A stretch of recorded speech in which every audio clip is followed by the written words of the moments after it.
By Candlelight, Stories for the Dark. Chapter 3, Mole Man. Carpenter, in the early morning you stand, you look up at the clock, the tall spinning hand, the swing of the hammer and the dust from the saw, old rusty nails and steel for a jaw. The old McCullough rattles as big timber falls, the mill blade lumbers, makes sticks of it all, as gnashing teeth devour tall trees. The older I get, the better I see. What only remains, what matters to me. The sound of large machinery ripped through towns as floors rumbled, shelves rattled, and animals stirred awake. It was early morning.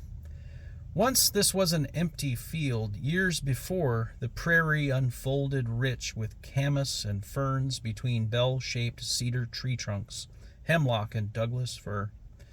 Wind rolled down from snowfields high above. At the edge of the prairie, rugged mountains motioned upwards. Ancient and wise, these looming shapes had always known about us.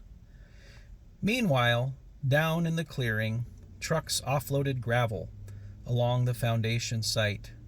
Buildings shook as compactors compressed layer after layer of earth and crushed rock.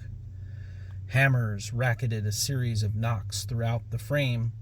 Shouts from high corners accompanied classic rock tunes blaring from an antique boombox placed precariously inside a newly framed window opening. "Hey, Lonnie, throw me up some wood. We got a house to build."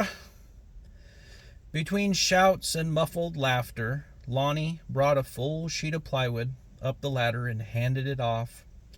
Immediately the piece was nailed in place as Lonnie reached the bottom rung. No sooner than his feet hit the ground, the head boss bellowed down at him. "I need another one. Where you at?" He fidgeted for a second. Out of breath but determined to keep up, the young man hustled over to a pile of half-inch plywood. With cold hands, he pried a single sheet forward. While balancing a piece on his shoulder, his body limped in the direction of the 30-foot ladder. "We're waiting for you!" The crew laughed. This was the way of it. If you couldn't survive a few days of teasing and fast-paced production, you didn't belong on a framing crew. Once you passed the test, you became one of them. Honestly, they were lucky if someone came to work every day, regardless of experience or speed. From the jailbird to drug addict to misfit all alone, good help was hard to come by. Okay, take your sweet time. Take a coffee break if you need one. In fact, let's all take a break." Lonnie waited on the ground while the framing crew started down the ladder. 3 of them descended, with their boss being the last one to leave. At the bottom 3 rungs, the ladder suddenly gave out and flung backwards. The old-timer moaned in pain as a large object landed on his right arm. Ladder, tools, and human being had been laid flat against the muddy ground. It was at this opportune moment that something strange emerged from his bearded, open mouth. "That damn mole man!" Lonnie and the guys rushed over to help him up. The cussing and groaning continued. He rolled around a few minutes, muttering and swearing at the dirt. This wasn't the first time he'd fallen off a ladder. Finally, after what seemed like 10 minutes, the old man got back up on his feet. Everyone wandered over to the work trucks for coffee break. What's a mole man?" This was followed by sarcastic laughter. The crew looked at each other with smirking faces. Boss man cringed outwardly as his eyes became animated. "Let me tell you what a mole man is. He's a gremlin that comes around the job and likes to break things. You see, these critters eat wires and plumbing and wood and nails. They love the taste of roofing, too. If anything goes terribly wrong on a job site, it's usually the mole man's fault. They move ladders, they chew apart framing, they dig under foundations, they remove copper and plumbing, and they eat lumber." The crew was dumbfounded. Was this the same straightforward, honest friend they'd come to know? Had he lost his mind? Did something hit him in the head? A few moments passed uncomfortably, and then they laughed without restraint. He waited until the jokes subsided long enough to finish his story.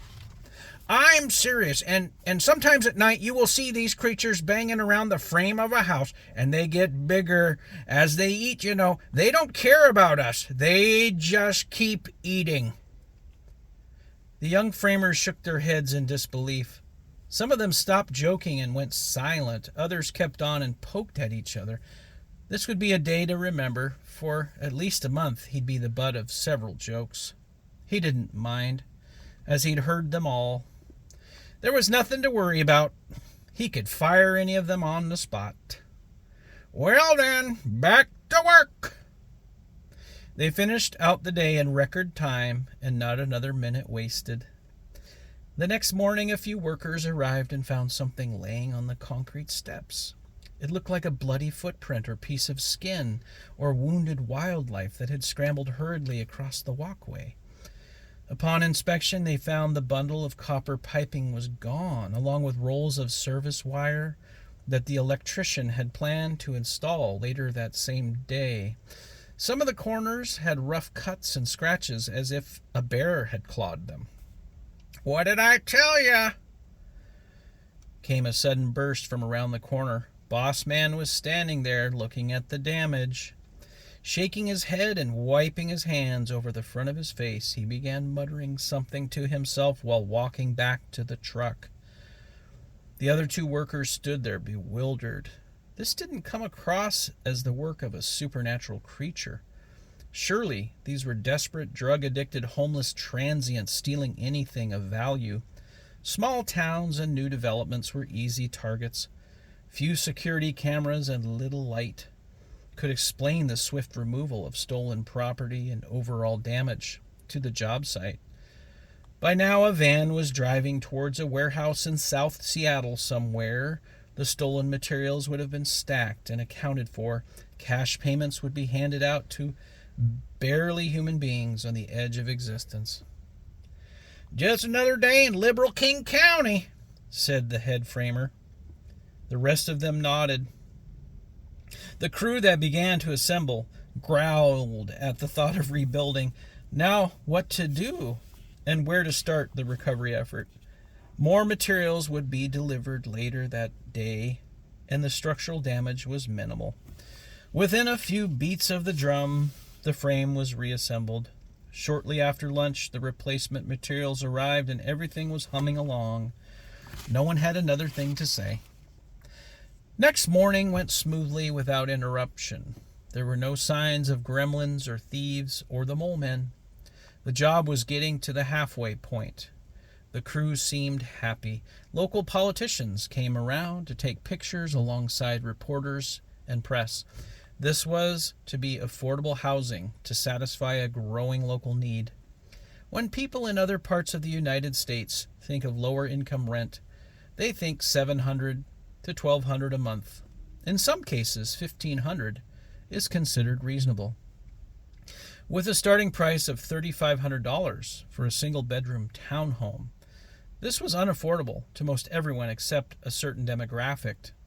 In fact, none of the workers building these structures could ever live here, minus the contractor. Even still, they wouldn't want to throw away that kind of money on a rental. After the press and the politicians went home, the crew noticed more small, bloody footprints near where they had just been standing. Mysteriously, instead of shoes of a normal size, these looked like raccoon tracks. How and why the walkway had bloody claw marks and why they were juxtaposed to human beings recently standing there was unknown. The boss came down and saw the tracks. He smirked and smiled knowingly. That old boy is hanging out eating again. You know, the more they eat, the bigger they get. Just then the crew noticed that an entire pile of boxes containing racks of framing nails for a nail gun was gone. They looked around the foundation and into ditches along the job site. Maybe someone had knocked them into a hole somewhere. Perhaps they'd forgotten to unload framing nails from the van. To no success, they finally gave up searching. Everyone looked around them and noticed tools and other materials were also missing. It was as if the group had just been standing and taking photos, had distracted them enough to allow thieves right under their noses. "I told you guys we have a problem here and I don't know what to do about it," he rambled on. "What I know is, the more they eat, the bigger they get, and the bigger they get, the less they look like a mole and more like a human. Some of them start wearing human clothes and pass off for one of us." The crew no longer laughed. They didn't find it funny anymore. It's not that they didn't enjoy the storytelling. Ridiculous or not, he 100% believed his own tales. The conversation unraveled, and once again the tools were replaced or recovered, and life resumed. The work was completed. The job became a distant memory. Some of the crew left for Yakima, while others stayed with the company to build similar structures in Pierce and Lewis County. The jobs kept coming. Workers fed their families. Houses and townhomes went up like circus tents. The state was becoming a destination. A growing population meant a need for building. The gnashing teeth of development served a purpose, and that purpose carried them through. One night, the old boss sat watching the evening news as the governor of Washington State spoke live to his constituents. "Under this new plan, Washingtonians will receive benefits as allotted by the local government. No one here wants more taxes, but with the growing population, we have no choice but to..." With what sounded like a small chihuahua or possum or cat coughing up a hairball, the governor's head jerked forward, revealing a mass of slime-covered organic material on his chin. Panicked, he reached up to cover his face while security guards surrounded the podium. He croaked out another gasp, followed by thick, hot liquid and chunks of what looked like his lunch. The governor's eyes flashed pink and beady. His hand had shrunk half in size. The group surrounding him looked on in horror as blisters popped from his face and neck as he convulsed uncontrollably. His eyes were now completely bloodshot red. Bristly hair stuck out from under his collar. "Excuse me! Excuse me!" he shouted as his voice became higher and squeakier with each retort. The old man, watching the news, dropped his beer on the floor. "Well, bless my soul, it's a mole man."